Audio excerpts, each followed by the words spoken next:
Student, तो आज हम पढ़ने वाले हैं क्लास 11th केमिस्ट्री, और केमिस्ट्री के आज हम 4th चैप्टर पढ़ेंगे जिसका नाम है रासायनिक आबंध एवं आणविक संरचना। इस चैप्टर के हम सभी इंपॉर्टेंट क्वेश्चन को आंसर को देखने वाले हैं, वो क्वेश्चन आंसर जो पेपर में बार बार पूछे गए हैं। मैं वही क्वेश्चन को करा रहा हूं जो पेपर में आपके बार बार पूछे गए हैं। तो आज का ये जो वीडियो है ये वन शॉट क्लास होने वाला है इस चैप्टर का। तो आइए बिना देर किए स्टार्ट करते हैं, एक एक प्रश्न को समझते हुए सीखते हुए आगे बढ़ेंगे जी। ठीक है, तो पहला हमारा इंपॉर्टेंट क्वेश्चन आता है, फर्स्ट इंपॉर्टेंट क्वेश्चन कि आयनिक बंध क्या होता है। आयनिक बंध क्या होता है दोस्त, इसको हमें समझना है।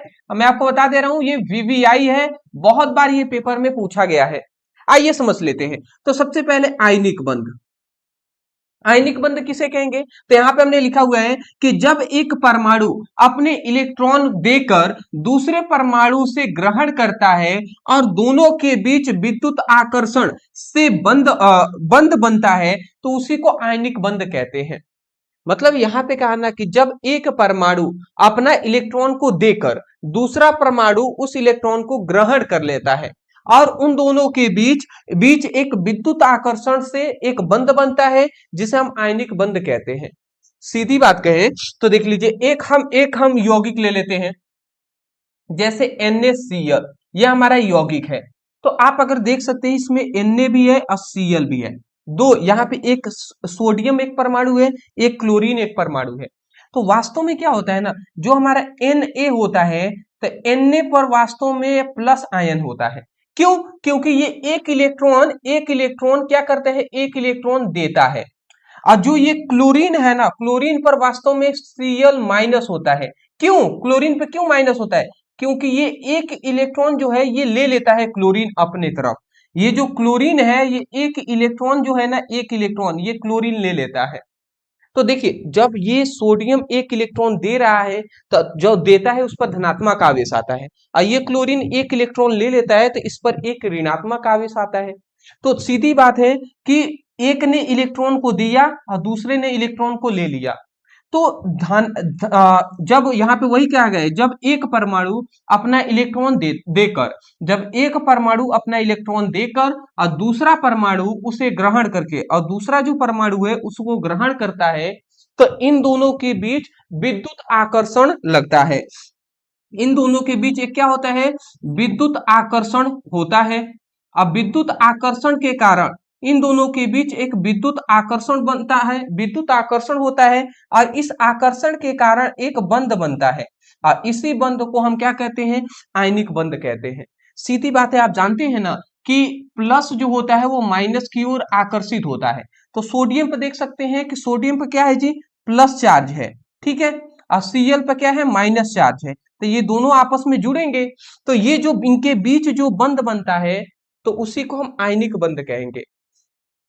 परिभाषा क्या कहेंगे आप सुन लीजिएगा, आप यही कहेंगे कि जब एक परमाणु अपना इलेक्ट्रॉन देता है और दूसरा परमाणु उस इलेक्ट्रॉन को ग्रहण करता है तो उन दोनों के बीच एक विद्युत आकर्षण उन दोनों के बीच एक विद्युत आकर्षण होता है जिसके कारण एक बंध बनता है और उस बंध को हम आयनिक बंध कहते हैं। वही बात लिखा गया है कि जब एक परमाणु अपना इलेक्ट्रॉन देकर दूसरा परमाणु उसे ग्रहण करता है और दोनों के बीच एक विद्युत आकर्षण से बंध बनता है, दोनों के बीच एक विद्युत आकर्षण से एक ये बंध बनता है और इस बंध को ही हम आयनिक बंध कहते हैं। तो मैं आशा करता हूं कि आयनिक बंध आपको समझ में आ गया होगा, ये मैं समझाने के तौर पे आपको बता दिया। उसके बाद यहाँ पे उदाहरण में हमने क्या लिया है कि जैसे NaCl है, सोडियम क्लोराइड कहते हैं। तो NaCl पे देखिए, जो सोडियम हमारा है ना, सोडियम अपना एक इलेक्ट्रॉन देता है और जो क्लोरीन है ये उसको एक इलेक्ट्रॉन को ले लेता है। ठीक है, सोडियम अपना एक इलेक्ट्रॉन किसको देता है जी, क्लोरीन को देता है। ये बात आप याद रखेंगे, क्या सोडियम जो है वो अपना एक इलेक्ट्रॉन क्लोरीन को देता है। ठीक है, तो उसी के कारण इन दोनों के बीच एक बंध बनता है जिसको हम क्या कहते हैं, आयनिक बंध कहते हैं। आप इसका स्क्रीनशॉट ले लीजिए। आयनिक बंध बहुत सारे हैं, जैसे एग्जांपल मैं आपको एग्जांपल और भी देना चाहूंगा, जैसे कि NaCl है, ठीक है, तो इनके बीच जो Na प्लस और Cl माइनस, इन दोनों के बीच जो बंध बनेगा वो आयनिक बंध ही होगा। जैसे कि दूसरा और एग्जांपल दे सकते हैं, जैसे KCl, पोटेशियम क्लोराइड है तो K प्लस और ये हमारा Cl माइनस, तो इन दोनों के बीच भी जो बंध बनता है वो हमारा क्या होगा, आयनिक बंध ही होगा। ठीक है ना, तो याद रखिएगा इस बात को। अगला हमारा दूसरा क्वेश्चन आता है, सेकेंड हमारा क्वेश्चन है कि सहसंयोजक, देख लीजिए सहसंयोजक बंध क्या होते हैं। सहसंयोजक बंध, आइए जी, बहुत बार पूछा गया है। अच्छा मैं एक और बात बता दे रहा हूं, आप ये वीडियो क्यों देख रहे हैं, आपको ये पता तो है ना। देखिए हम आपको चैप्टर वाइज सभी इंपॉर्टेंट क्वेश्चन आंसर करा रहे हैं, वो भी वन शॉट के माध्यम से।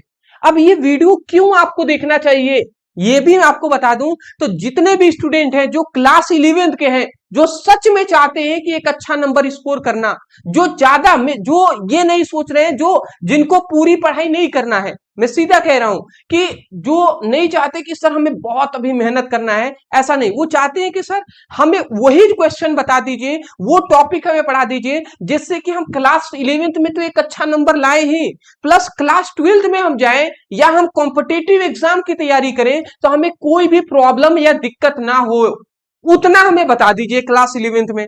तो उसी लिए हम आपको chapter wise important question answer करा रहे हैं कि कम से कम पूरी सिलेबस ना सही बट चैप्टर वाइज सभी इंपॉर्टेंट क्वेश्चन आंसर तैयार कर लीजिए, जिससे कि आपका क्लास 11th में तो अच्छा नंबर आए ही, प्लस क्लास 12th में जाएं या क्लास 12th के बाद कॉम्पिटिटिव एग्जाम की तैयारी करें तो कोई प्रॉब्लम ना हो।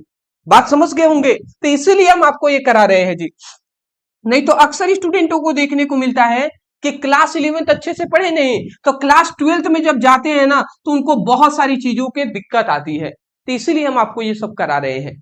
बात समझ गए हैं, तो आइए जी, सहसंयोजक बंध किसे कहते हैं, तो यहां पे लिखा गया है कि जब दो परमाणु इलेक्ट्रॉन को साझा साझा करके बंध बनाते हैं तो उसे हम सहसंयोजक बंध कहते हैं। जब दो परमाणु कैसे, जैसे कि जब दो परमाणु, सीधी बात है कि देखिए हाइड्रोजन है, ये एक हाइड्रोजन परमाणु है, ये एक हाइड्रोजन परमाणु है। हाइड्रोजन में कितने इलेक्ट्रॉन होते हैं जी, तो एक इलेक्ट्रॉन होता है, तो क्रॉस से हमने दर्शा दिया। और इस हाइड्रोजन के पास भी एक इलेक्ट्रॉन होगा तो इसको भी हमने क्रॉस से दर्शा दिया। तो सीधी बात है, अगर हम आपको बताएं तो इतना आप जान लीजिएगा कि कोई भी परमाणु है ना वो चाहता है अस्थाई होना, अस्थाई मतलब स्टेबल होना, अस्थाई होना चाहता है। स्टेबल कब होगा, जब उसकी लास्ट जो उसकी जो कक्षा है ना वो पूरी तरीके से, जो कक्षा है वो उसकी पूरी तरीके से भरा होना चाहिए, पूरी तरह भरा होना चाहिए या आधा भरा होना चाहिए। क्या हो, आधा भरा होना चाहिए, ठीक है, या तो पूरा भरा होना चाहिए या आधा भरा होना चाहिए। तो ये चाहता है, देखिए हाइड्रोजन में एक इलेक्ट्रॉन है तो 1s2 होता है, ठीक है, मतलब इसको अगर हाइड्रोजन को अस्थाई होना है तो इसके कक्षा में दो इलेक्ट्रॉनों की आवश्यकता है। तो हाइड्रोजन के पास तो एक इलेक्ट्रॉन है ना, तो ये क्या करेगा, इस वाले से साझेदारी कर लेगा। देख लीजिए ये क्या करता है, इससे हम ये साझेदारी कर लेगा, तो इससे साझेदारी करने का मतलब ये हाइड्रोजन, इसके पास एक इलेक्ट्रॉन है, इसका एक इलेक्ट्रॉन कह लेता है कि आप हमें दे दीजिएगा, लेता पूरा नहीं है, कहता है जब मेरी आवश्यकता होगी तो मैं ले लूंगा, आपकी आवश्यकता होगी तो आप मेरा वाला भी ले लीजिएगा, ठीक है। तो इस तरीके से ये क्या करते हैं, ये दोनों इस तरीके से साझेदारी करते हैं, इस तरीके से ये दोनों क्या करते हैं जी, इस तरीके से ये दोनों साझेदारी करते हैं। बात आप समझे, मतलब इस वाले को जरूरत पड़ गई हाइड्रोजन को तो ये एक इलेक्ट्रॉन है, एक इलेक्ट्रॉन इससे ले लेगा तो इसका दो हो जाएगा, और जब इसकी पड़ेगी तो ये एक इलेक्ट्रॉन लिया है इसके पास है, ये इसका वाला एक इलेक्ट्रॉन ले लेगा, तो दो इलेक्ट्रॉनों के बीच इलेक्ट्रॉनों की साझेदारी हो गया। तो यही कह रहा है कि जब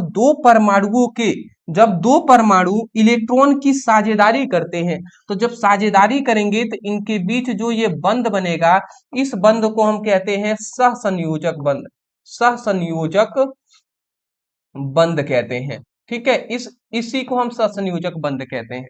तो वही कहा गया है, जब दो परमाणु इलेक्ट्रॉन का साझा करके बंध बनाते हैं तो उसे हम सहसंयोजक बंध कहते हैं। जैसे यहाँ पे ये देख लिए ऑक्सीजन का, एक तो हमने हाइड्रोजन के ये बताया है, चलिए ऑक्सीजन का भी हम थोड़ा बता देते हैं, बात तो आप समझिएगा। अब ऑक्सीजन का कैसे होगा जी, O2, तो देख लीजिए, ठीक है, यहाँ पे बताते हैं। ये सभी चीजें आप सीखेंगे जितना एग्जाम्पल से तो आपको कंठस्थ होगा, दिमाग में आएगा। ऑक्सीजन, ऑक्सीजन का ये हमारा ऑक्सीजन का एक हो गया, एक हमारा ये ऑक्सीजन है। अब ऑक्सीजन में कितने इलेक्ट्रॉन होते हैं जी? तो ऑक्सीजन का 8 परमाणु क्रमांक होता है, ठीक है, ऑक्सीजन का 8 होता है। तो इसका इलेक्ट्रॉनिक विन्यास करें तो 1s2, फिर 2s2 और फिर 2p4 हो जाएगा, यही ना होगा जी। अब देख लीजिए, अगर वास्तव में हम देखें तो ये हमारी पहली कक्षा है, ये हमारी दूसरी कक्षा है। अब दूसरी कक्षा में देख लीजिए, ये हमारा इसमें तो 2 इलेक्ट्रॉन है, ठीक है, पी में। अब जो ये हमारा पी है, पी में 3 कक्षक होते हैं, तो इसके पास तो 4 ही इलेक्ट्रॉन है। तो ये 4 इलेक्ट्रॉन तो भर गए, परंतु यहाँ पे देखिए, एक यहाँ पे खाली है, एक यहाँ पे खाली है। तो इसका मतलब ना दूसरी कक्षा में देखिए 2 और 4 6 इलेक्ट्रॉन है, बल्कि इसको 8 इलेक्ट्रॉन चाहिए। सीधी बात कहे ना, तो जब इलेक्ट्रॉनिक विन्यास करते हैं तो 2 चाहिए और फिर 8 चाहिए, परंतु वास्तव में इसके पास 2 8 चाहिए, परंतु वास्तव में 8 ही है इसके पास इलेक्ट्रॉन। तो 2 6 हो रहा है ना, 2 और 2 के बाद क्या होगा, दूसरी कक्षा में 6 इलेक्ट्रॉन ही भर पाएगा। और इसके पास 2 अगर होगा तब जाकर ये ऑक्सीजन अस्थायी होगा, होगा ना। तो देख लीजिए, सीधी बात है। तो ऑक्सीजन के लास्ट कक्षा में कितने इलेक्ट्रॉन है जी? 6 इलेक्ट्रॉन है। तो 6 इलेक्ट्रॉन को हम दर्शाएंगे, कैसे दर्शाएंगे तो देख लीजिए, पहले हम इस तरीके से दर्शाते हैं, ये फर्स्ट इलेक्ट्रॉन, सेकेंड इलेक्ट्रॉन, ठीक है। उसके बाद आ,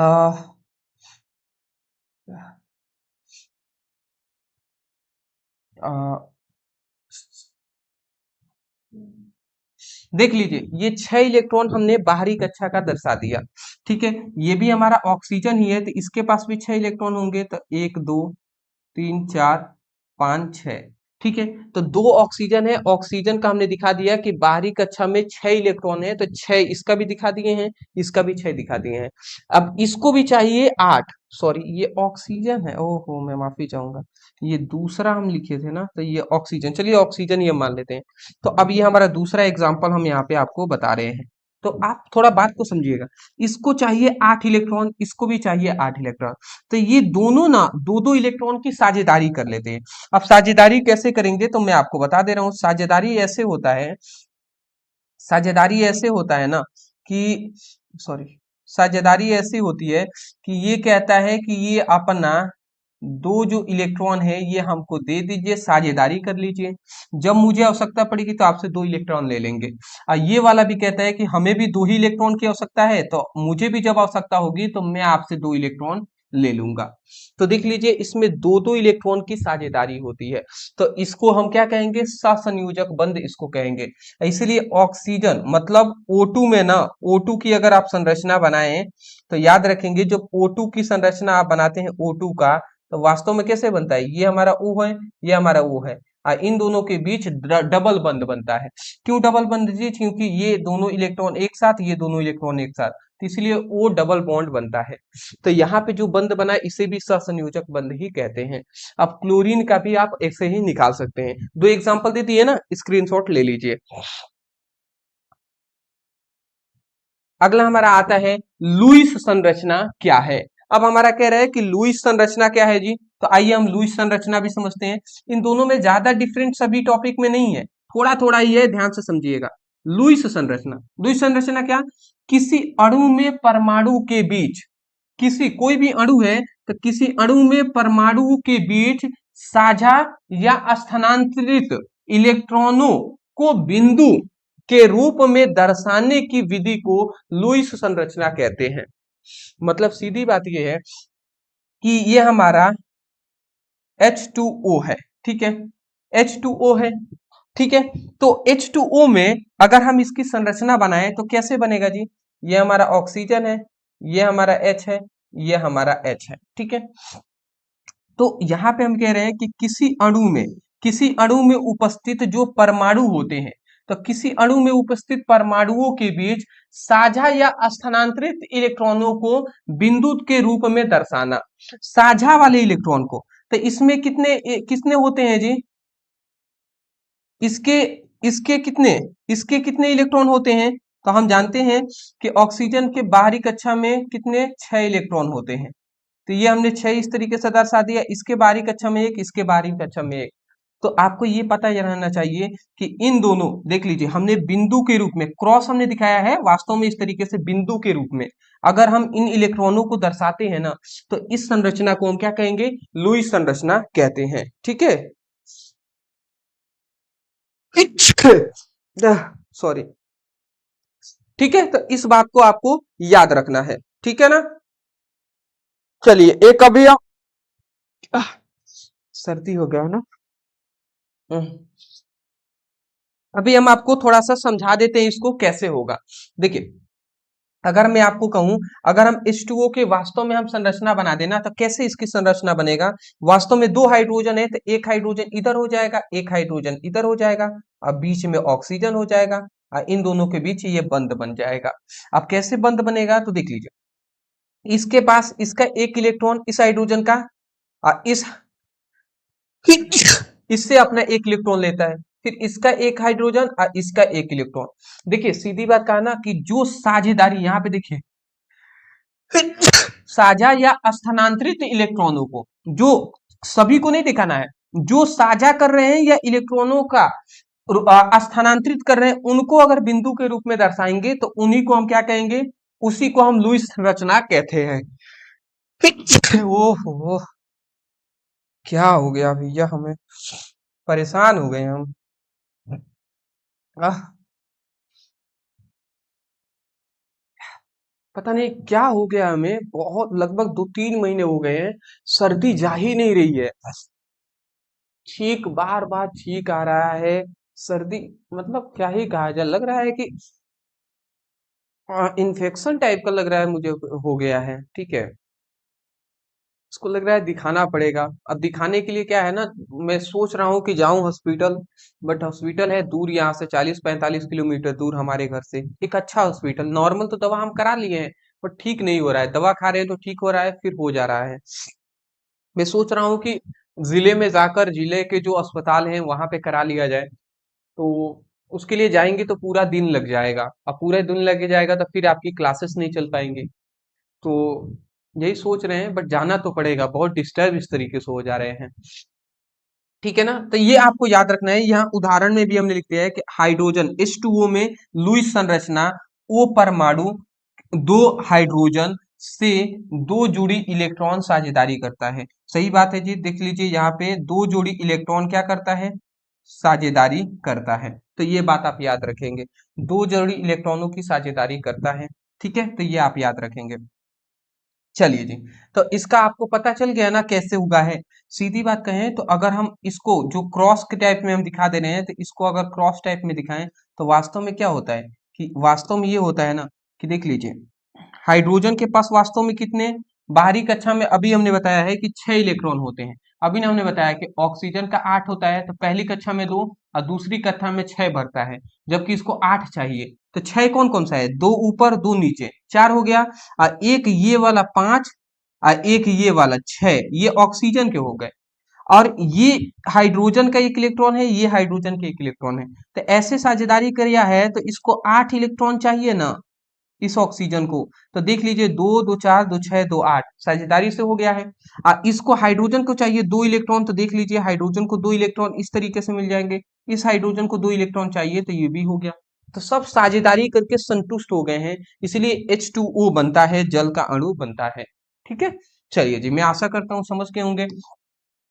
अगला हमारा आता है, अगला जो हमारा क्वेश्चन है, ऑक्टेट नियम क्या है। ऑक्टेट नियम, ठीक है, ऑक्टेट नियम क्या होते हैं जी, तो इसमें हमने यह लिखा है ऑक्टेट नियम। ठीक है, इसी को अष्टक नियम भी कहते हैं। तो इसमें बताया गया है कि परमाणु स्थिर होने के लिए अपने बाहरी कोश में 8 इलेक्ट्रॉन पूरे करने की कोशिश करता है, इसी को अष्टक नियम कहते हैं। ये हमने बताया है, अभी हमने बताया था कि परमाणु जो होता है, परमाणु वो अस्थाई होना चाहता है। क्या चाहता है जी, अस्थाई, अस्थाई होना।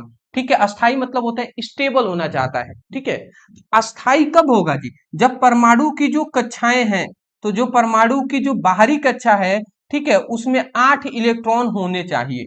ठीक है, तो वही बात यहाँ पे लिखा गया है कि परमाणु स्थिर होने के लिए बाहरी कक्षा में 8 इलेक्ट्रॉन पूरे करने की कोशिश करता है, तो उसी को अष्टक नियम कहते हैं।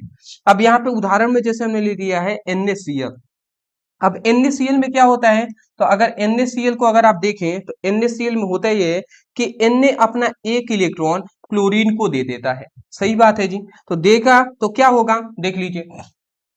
जैसे यहाँ पे ये होता है कि जो हमारा सोडियम है, सोडियम का कितना होता है जी, 11 इलेक्ट्रॉन होते हैं। तो इसका पहली कक्षा में 2 इलेक्ट्रॉन, दूसरी कक्षा में 8 इलेक्ट्रॉन। अब बचा 1 इलेक्ट्रॉन और, तो 1 इलेक्ट्रॉन इसके पास है। अब क्लोरीन जो है, क्लोरीन का 17 होता है। तो पहले वाले में क्लोरीन का 17 होता है, तो पहले वाले कक्षक में 2 इलेक्ट्रॉन, दूसरी वाली कक्षक में 8 इलेक्ट्रॉन। ठीक है। अब इसको और 8 इलेक्ट्रॉन बाहरी कक्षा में चाहिए, परंतु आप देख सकते हैं कि 2 8 10 हो गए और 17 इसके पास है ही, तो अब तो 7 ही ना बचा जी। तो 7 हमने लिख दिया। तो इसको अस्थाई होने के लिए यहाँ पे 8 होने की जरूरत है, 8 इलेक्ट्रॉन। 7 है मतलब 1 की जरूरत है। इसको अस्थाई होने के लिए देख लीजिए, या तो ये 1 इलेक्ट्रॉन अपना दे दे तब अस्थाई हो सकता है, क्योंकि 2 8 हो जाएंगे, लास्ट कक्षा में 8 हो गया तो अस्थाई है। या तो इसको 7 इलेक्ट्रॉन मिल जाए तब हो सकता है। तो ये बताइए, 1 इलेक्ट्रॉन देना आसान है या 7 इलेक्ट्रॉन को लेना? तो देना आसान है ना जी, 1 इलेक्ट्रॉन किसी को दे देंगे।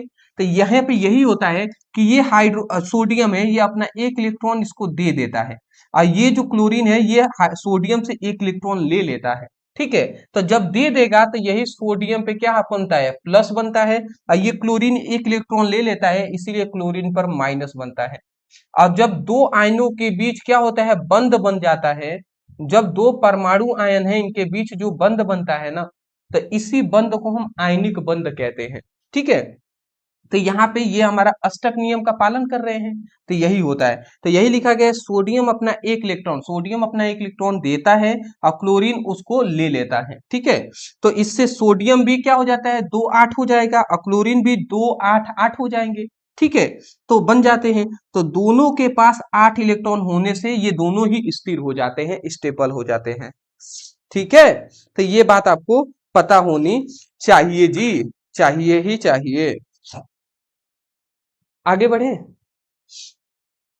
अगला हमारा आता है अष्टक नियम के अपवाद। अब देख लीजिए, यहाँ पे अष्टक नियम अभी हमने जाना। अब अष्टक नियम में कुछ अपवाद भी हैं, किसी भी चीजों में कुछ अपवाद होते ही हैं। तो अपवाद में क्या है जी, अपूर्ण अष्टक। अपूर्ण अष्टक मतलब यहाँ पे कहा गया कि कुछ अणु में केंद्रीय परमाणु के पास 8 इलेक्ट्रॉन से कम होते हैं। जैसे कि कुछ कुछ अणु है ना, जिसमें केंद्रीय परमाणु जो होता है उसके पास 8 इलेक्ट्रॉन नहीं है, फिर भी वो अस्थाई है। जैसे कौन है, BeCl2 है, BF3 है, ये आपको बस याद रखना है।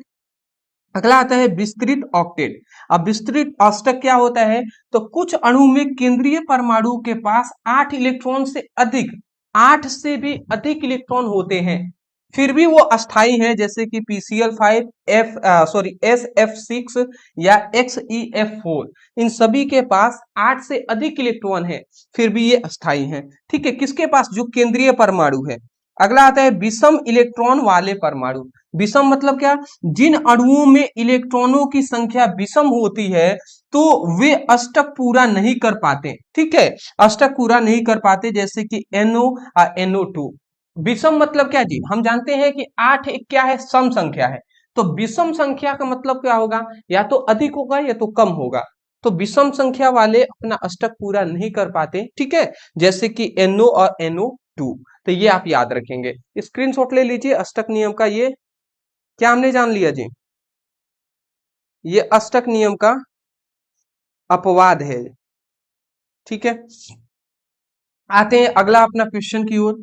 अगला हमारा नेक्स्ट क्वेश्चन है पांचवा, जो है वेस्पर। अगला हमारा है कि वेस्पर सिद्धांत क्या है, इस सिद्धांत के आधार पर H2O और NO3 अणु की संरचना बनाइए। अब वेस्पर सिद्धांत सबसे पहले कह दिया, वेस्पर सिद्धांत हमें बताना है। ठीक है, तो आइए जी हम इसको समझा देते हैं। ठीक है, तो वेस्पर सिद्धांत क्या है, तो यहाँ पे हमने लिखा है वेस्पर सिद्धांत के बारे में। क्या लिखा है, लिखा है कि वेस्पर सिद्धांत के अनुसार किसी अणु का आकार, कोई भी अणु है ना, तो किसी अणु का आकार इस बात पर निर्भर करता है कि केंद्रीय परमाणु के चारों ओर स्थित इलेक्ट्रॉन युग्म एक दूसरे को न्यूनतम प्रतिकर्षण देने की कोशिश करता है। मतलब सीधी बात कहा ना, कि वेस्पर सिद्धांत के अनुसार किसी भी अणु का, कोई भी अणु हो, चाहे वो H2O अणु हो, ठीक है, या हमारा NH3 अणु हो, तो कोई भी अणु हो तो किसी अणु का जो आकार है वो इस बात पर निर्भर करता है कि उसका जो केंद्रीय परमाणु, इसका केंद्रीय परमाणु कौन है, ऑक्सीजन है, इसका केंद्रीय परमाणु नाइट्रोजन है, तो इसका जो केंद्रीय परमाणु के चारों ओर स्थित जो इलेक्ट्रॉन युग्म होंगे, इलेक्ट्रॉन का जोड़ा होगा, वो एक दूसरे को न्यूनतम प्रतिकर्षण देने की कोशिश करता है। मैं आपको थोड़ा सा इसको एग्जांपल से समझाता हूं। अगर हम आपको यहाँ पे H2O जो पानी है इसकी संरचना बनाए तो कैसा होगा, तो दो हाइड्रोजन है तो दो हाइड्रोजन हमने दर्शा दिया, ये ऑक्सीजन है तो ये ऑक्सीजन दर्शा दिए। अब इन दोनों के बीच क्या बनता है, बंध बनता है। हम इतनी बेसिक बात जानते हैं। अब कैसे बंध बनता है जी, देख लीजिए, इन दोनों के बीच बंध बनता है कैसे, तो देख लीजिए कैसे। सबसे पहली बात कि ये हाइड्रोजन है, ये हाइड्रोजन है तो इसका एक इलेक्ट्रॉन हमने इस तरीके से दर्शा दे रहे हैं, इस एक इलेक्ट्रॉन को हमने एक बिंदु से दर्शा दिया, ठीक है। ये हाइड्रोजन है, इसका भी एक इलेक्ट्रॉन होता है तो ये हमने दर्शा दिया। अब जो ये हमारा ऑक्सीजन है, तो ऑक्सीजन का एक इलेक्ट्रॉन यहाँ पे, एक इलेक्ट्रॉन यहाँ पे, एक यहाँ पे, एक यहाँ पे, एक और यहाँ पे, एक हमने यहाँ पे दर्शा दिया। तो देख लीजिए ऑक्सीजन के आठ आठ जो बाहरी, ऑक्सीजन में कितने होते हैं जी, ऑक्सीजन का 8 होता है टोटल, तो पहली कक्षा में 2 और दूसरी कक्षा में 6 होता है। 6 की जगह पर 8 होना चाहिए तब स्टेबल होगा। तो देखिए यहाँ पे क्या रहेगा कि ये दो, एक हाइड्रोजन से एक ये हाइड्रोजन से, इन दोनों से इलेक्ट्रॉन लेकर और साझेदारी कर रहा है, क्या करता है जी, इलेक्ट्रॉन लेकर साझेदारी करता है। तो इस तरीके से 2 2 4 2 6 2 8, इसका 8 पूरा हो जाता है। और ये हाइड्रोजन भी ये 2 इलेक्ट्रॉन लेकर ये भी पूरा कर लेता है और ये भी पूरा कर लेता है। तो इस तरीके से हाइड्रोजन क्या होता है, हाइड्रोजन यहाँ पे हाइड्रोजन की संरचना बनती है।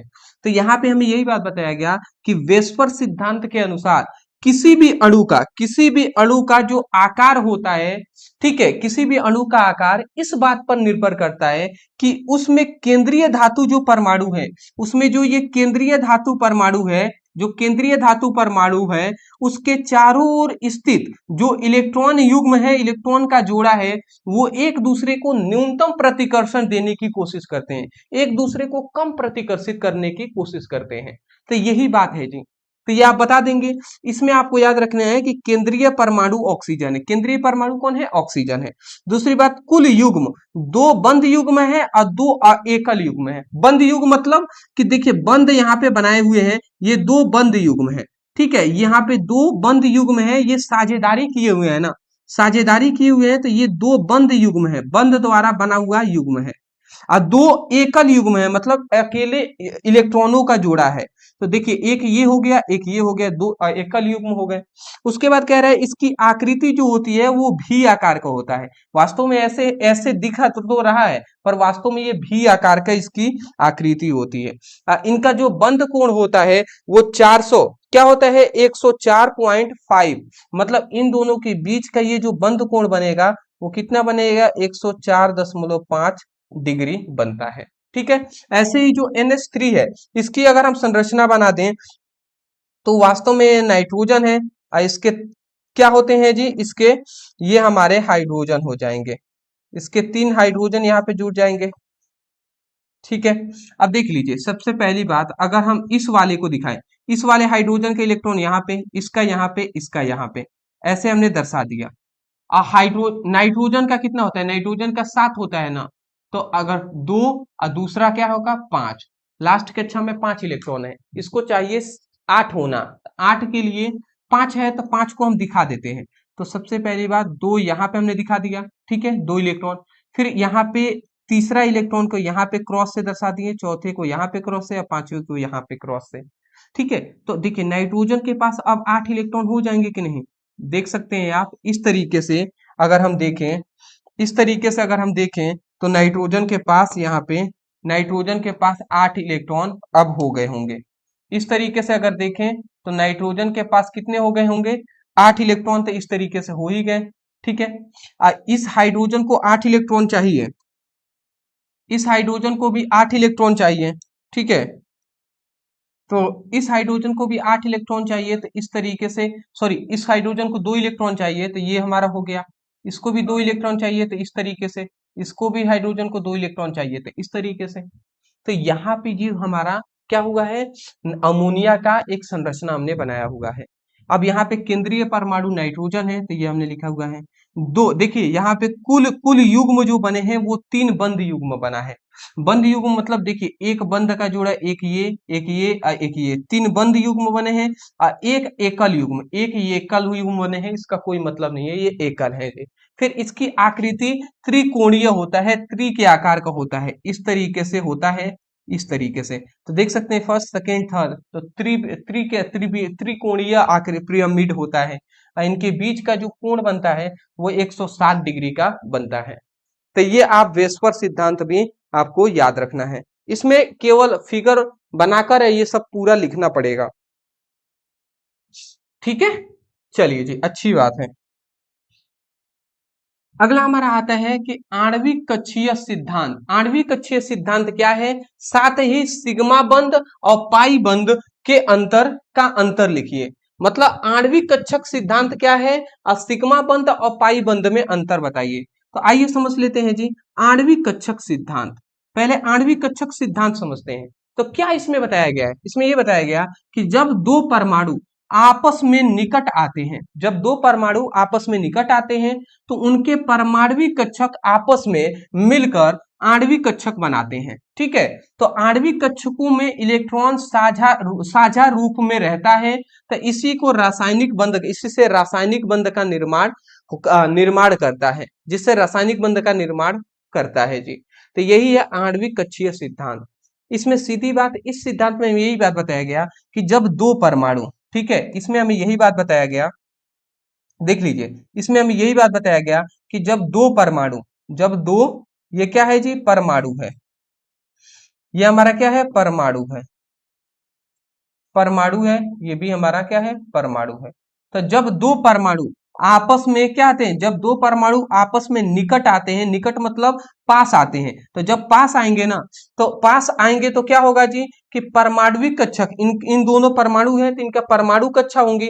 तो परमाणु कक्षा आपस में, जो परमाणु कक्षा, परमाणु जो कक्षा है, तो परमाणु कक्षाएं जो है, ये परमाणु कक्षा आपस में मिलती हैं, इसकी परमाणु कक्षा, इसकी परमाणु कक्षा, दोनों आपस में मिलकर कौन सी कक्षाएं बनाती हैं, आणविक कक्षा बनाती हैं, आणविक कक्षा बनाती हैं।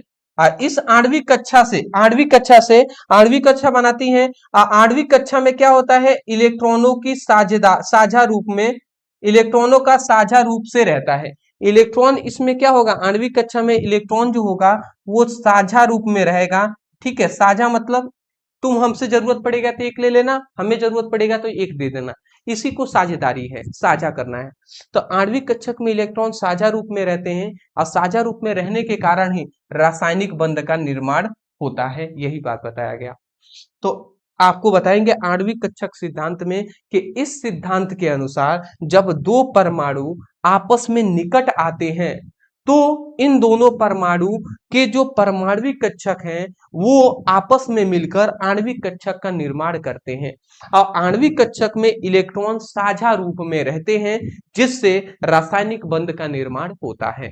यही तो बात बताया गया। तो सीधी बात इतना नहीं बोल देंगे जी, जो हमने बोला यही बात तो आपको बोलना है। एक बार और मैं बोल दूं, आप कहेंगे जब दो परमाणु आपस में निकट आते हैं, पास आते हैं, तो परमाणविक कक्षक में, तब परमाणविक कक्षक आपस में मिलकर आणविक कक्षक का निर्माण करता है और आणविक कक्षक में इलेक्ट्रॉन साझा रूप में रहते हैं, जिससे कि रासायनिक बंध का निर्माण होता है।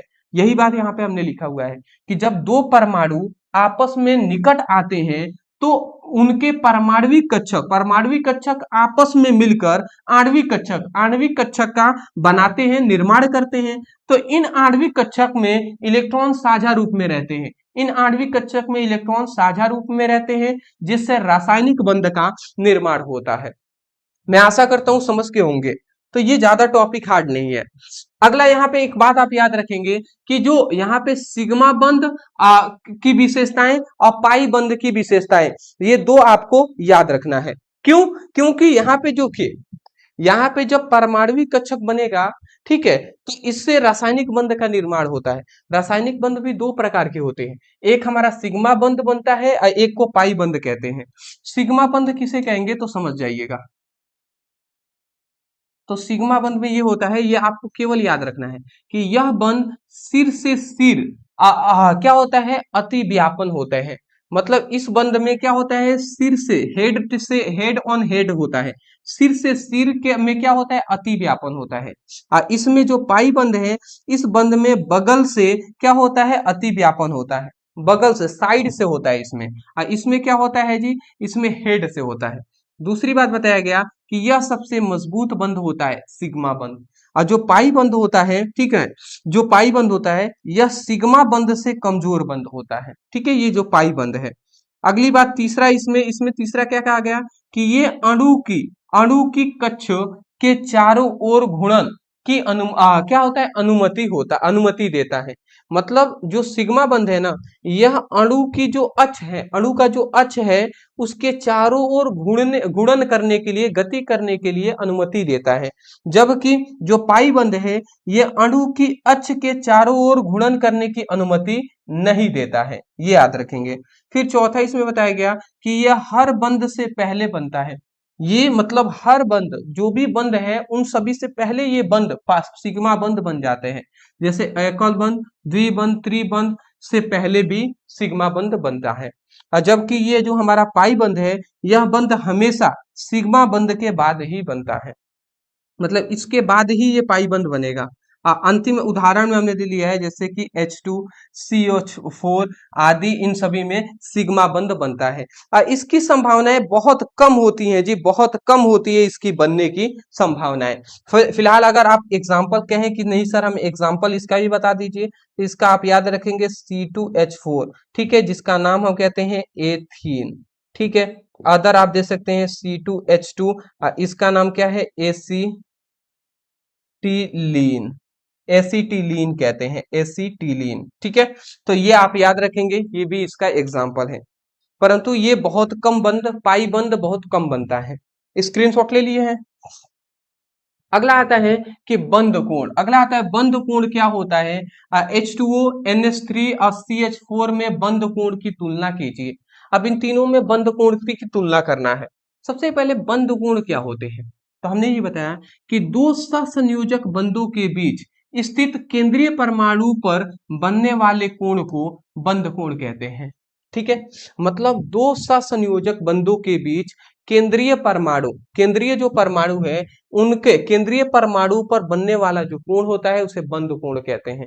जैसे अभी हमने नहीं बताया था कि ये हमारा ऑक्सीजन है और ये हाइड्रोजन है, हमारे दो है हाइड्रोजन है, तो इन दोनों के बीच जो कोण बनेगा ना, इस कोण को ही हम बंध कोण कहेंगे।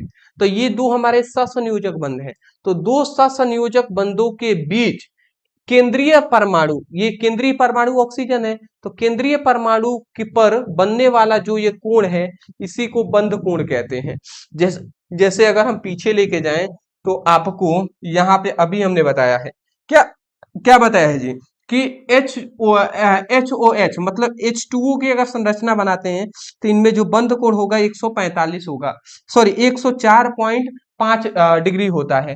अमोनिया में जो बंध कोण बनता है 107 बनता है, ठीक है। तो ये आपको याद रखना है, ठीक है। तो ये आप याद रखेंगे। तो इनके बीच बंध कोण कितना बनेगा जी, तो इनके बीच बंध कोण बनेगा 104.5 डिग्री बनता है, ठीक है। तो यही बंध कोण है जी। अगला हमारा आता है, देख लीजिए H2O। अब H2O की संरचना यहाँ पे हमने बनाकर तो आपको दिखा दिया, बट सभी में हम बनाएंगे नहीं, आपको हम बता दे रहे हैं पॉइंट वाइज। तो केंद्रीय परमाणु H2O में ऑक्सीजन होता है और इनका संकरण sp3 होता है और दो बंध युग्म बनते हैं और एक एकल युग्म, दो एकल युग्म भी बनते हैं। अब बंध कोण जो होता है 104.5 होता है और एकल युग्म के प्रतिकर्षण के कारण कोण घट भी जाता है। तो ये सबसे पहले H2O के बारे में जान लीजिए। अब दूसरा हमारा आता है NH3, इसका भी हमने अभी बनाकर पीछे फिगर दिखाया है। बस इतना याद रखेंगे कि केंद्रीय परमाणु इसमें नाइट्रोजन होता है, संकरण जो होता है इसमें भी sp3 होता है और तीन बंध युग्म बनते हैं और एक एकल युग्म बनता है। इनका बंध कोण 107 होता है।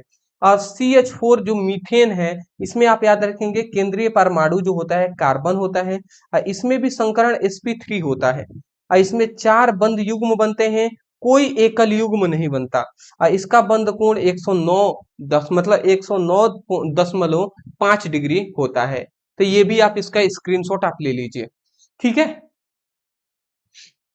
तो ये था जी हमारा आज का टॉपिक। ये चैप्टर में जितने हमारे इंपॉर्टेंट क्वेश्चन आंसर थे ना, वो सब इंपॉर्टेंट क्वेश्चन आंसर हमने करा दिया है। बशर्ते आपको क्या है, इस टॉपिक के जितने हमने क्वेश्चन को कराए हैं इन सभी को आप तैयार कीजिए।